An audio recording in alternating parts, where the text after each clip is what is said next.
Okay.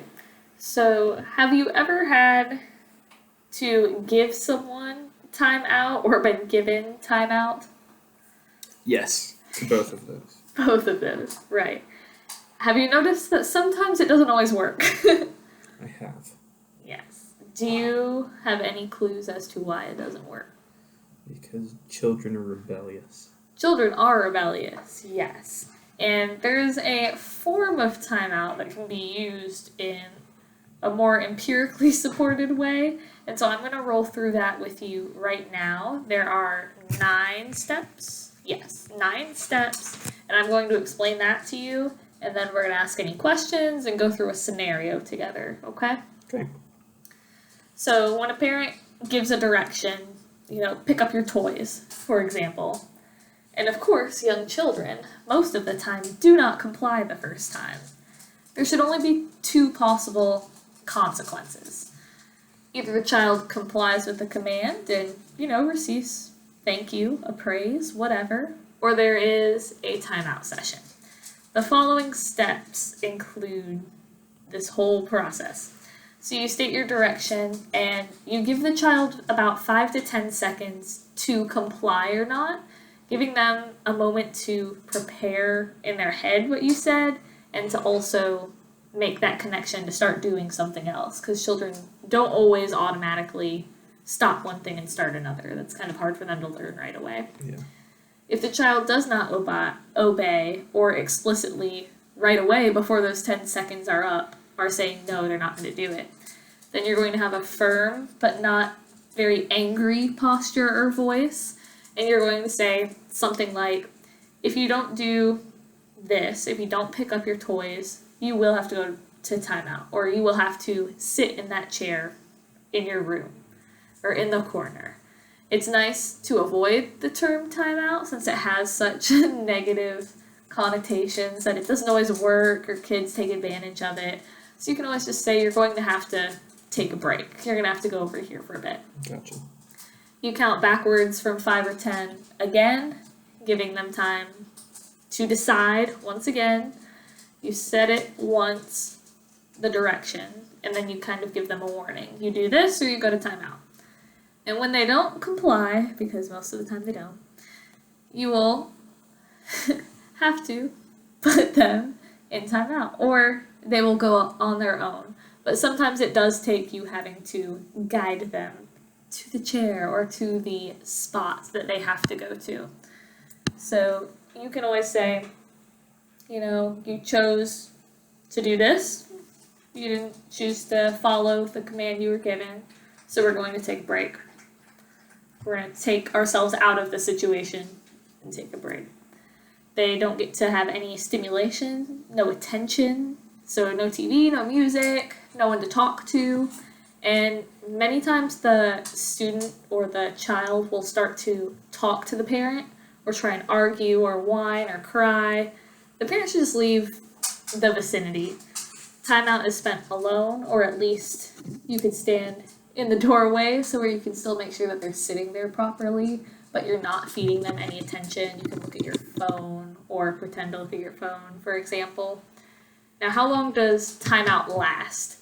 The studies say that timeout is 1 minute per year of the child's age for a minor offense and 2 minutes per year of age for a serious misdemeanor.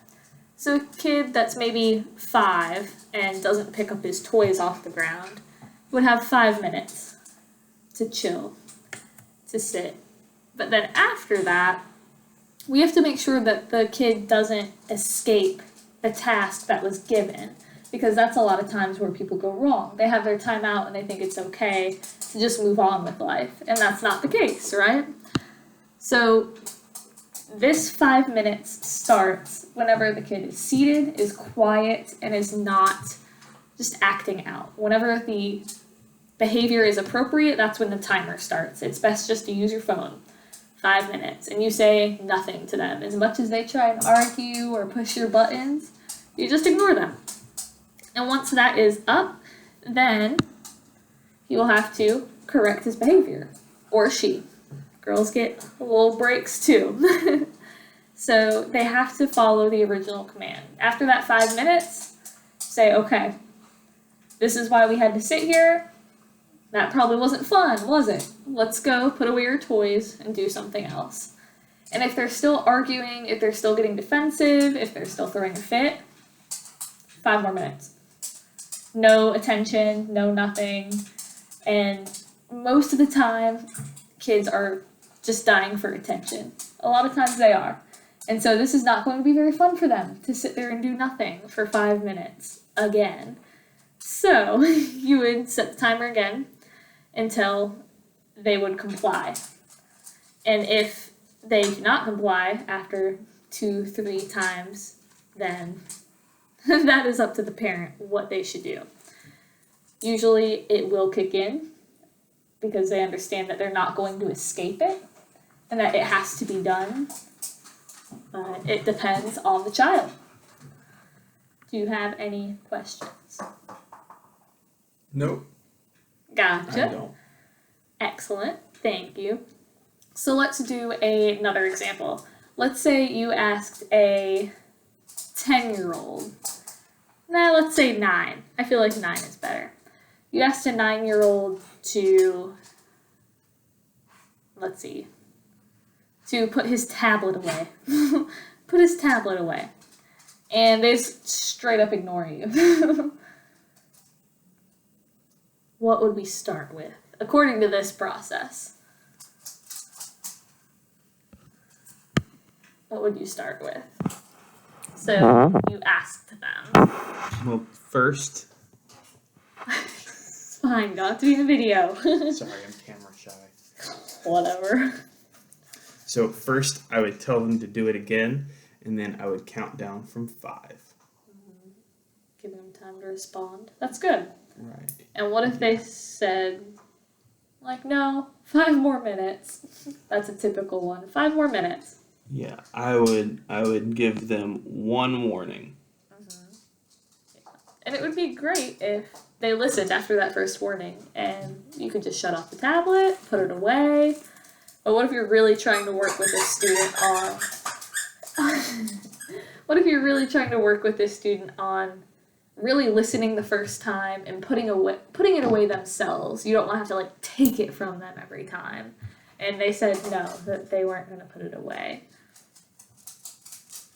Gotcha. I would take the child firmly by the arm and essentially say, you didn't do what I told you to do, so you got to go to timeout. And then I'd take them to where the timeout is supposed to happen, and I'd make sure that there wasn't anything for them to give or get any attention. Right. And that's where they would go to timeout.